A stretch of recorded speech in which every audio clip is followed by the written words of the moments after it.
நண்பர்கள் அனைவருக்கும் வணக்கம். இன்றைக்கி வீடியோவில் HDMI video capture device unboxing பற்றி இந்த வீடியோவில் பார்க்கலாம்.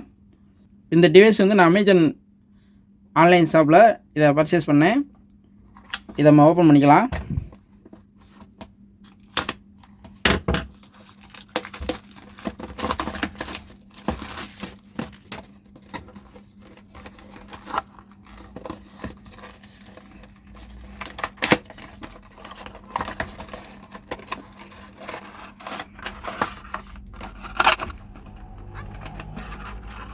இதான் அந்த HDMI வீடியோ கேப்சர்.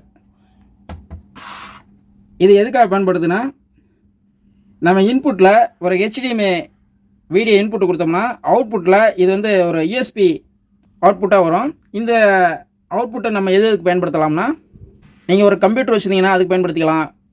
அல்லது ஒரு மொபைல், இந்த மாதிரி ஆண்ட்ராய்டு மொபைல் வச்சுருந்தீங்கன்னா அதுக்கு வந்து இந்த மாதிரி ஒரு கனெக்டர் ஒன்று வாங்கி நம்ம யூஸ் பண்ணிக்கலாம். சரி, இது எதுக்காக நம்ம யூஸ் பண்ணுறோம் அப்படின்னா, நீங்கள் இன்புட்டில் உதாரணத்துக்கு உங்களோட ஒரு செட்டாப் பாக்ஸு கையில் வச்சுருக்கீங்க, அல்லது ஒரு ஆண்ட்ராய்டு மீடியா பிளேயர் கையில் வச்சுருக்கீங்க. ஆனால் டிஸ்பிளே மட்டும் நம்ம இந்த மாதிரி மொபைலில் நம்ம பார்க்கணுன்னா இதை நம்ம யூஸ் பண்ணிக்கலாம்.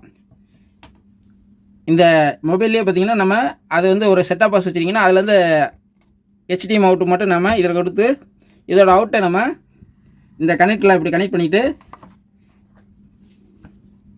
இந்த மொபைலில் நம்ம இப்படி கனெக்ட் பண்ணோம்னு வச்சுங்க, நீங்கள் இன்புட்டில் கொடுக்குற HDMI வீடியோ எதாக இருந்தாலும் இந்த டிவியில் பார்க்கலாம். ஆனால் இந்த மொபைலில் பார்த்தீங்கன்னா ஒரு சாஃப்ட்வேர் இன்ஸ்டால் பண்ணணும். அந்த என்ன சாஃப்ட்வேர் போடுறது, என்ன டீட்டெயில்ஸு, இது பூராமே அடுத்த வீடியோவில் உங்களுக்கு நான் சொல்கிறேன். இந்த பாக்ஸில் வேறு என்ன கொடுத்துருக்காங்கன்னு பார்க்கலாம். ஒரு யூசர் மேனுவல் மட்டும் கொடுத்துருக்காங்க. இதை நம்ம எப்படி யூஸ் பண்ணுறதுன்னு சொல்லி டயக்ராம்லாம் கொடுத்துருக்காங்க. இது பார்த்திங்கன்னா இதில் லேப்டாப்புக்கெலாம் நம்ம யூஸ் பண்ணிக்கலாம். சுருக்கம் சொல்லப்போனால், நம்மகிட்ட ஒரு மீடியா பிளேயரோ அல்லது ஒரு செட்டாப் பாக்ஸோ ஏதோ நம்ம கையில் இருக்குன்னா இந்த டிவைஸை பயன்படுத்தி நம்ம ஒரு கம்ப்யூட்டரோ அல்லது லேப்டாப்போ அல்லது மொபைலோ இதில் வந்து நம்ம இதை ஒரு டிஸ்பிளேவை நம்ம யூஸ் பண்ணிக்கலாம். இப்போ தான் வாங்கியிருக்கேன் நண்பர்களே. இது எப்படி இருக்குது என்னன்னு செக் பண்ணிவிட்டு உங்களுக்கு அடுத்த வீடியோவில் ஒரு டெமோவே காட்டி உங்களுக்கு ஒரு வீடியோ உங்களுக்கு மேக் பண்ணுறேன். அந்த வீடியோ உங்களுக்கு ஒரு இன்ட்ரெஸ்டிங்காக இருக்கும்னு நினைக்கிறேன். அடுத்த வீடியோ உங்களுக்கு நாளைக்கு உங்களுக்கு பப்ளிஷ் பண்ண பார்க்குறேன்.